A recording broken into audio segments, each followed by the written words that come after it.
Hello everyone, welcome again to this channel. Today I would like to show you the way how you can sync your project from CapCut Mobile to CapCut PC or personal computer. You just need to open the CapCut applications right away, and then you just need to go into the profile section, which is the bottom side on the me information here. Just tap it. So the thing that you have to do is just make sure that you remember about the passcode and the username that you used to log in into this account. Now you just need to go back after you remember it. Now you just need to pick which project that you want to upload into your space. So basically we will use this space features of CapCut.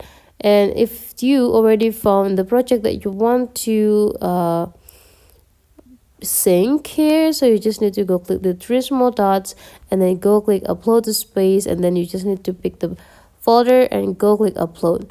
Now you just need to click this view to see and control the progress of the uploading. And now you just need to go back and go visit the library, and then you just need to go click spaces and view all, and then go click the account and go click all and find the folder, and then you just need to find the project to just check that the project is already uploaded. Now you just need to log into your personal computer CapCut and just do the same, visit the space and find the project that you already synced. That's for today's tutorial. Hopefully you enjoy it, and let's meet again into other tutorial.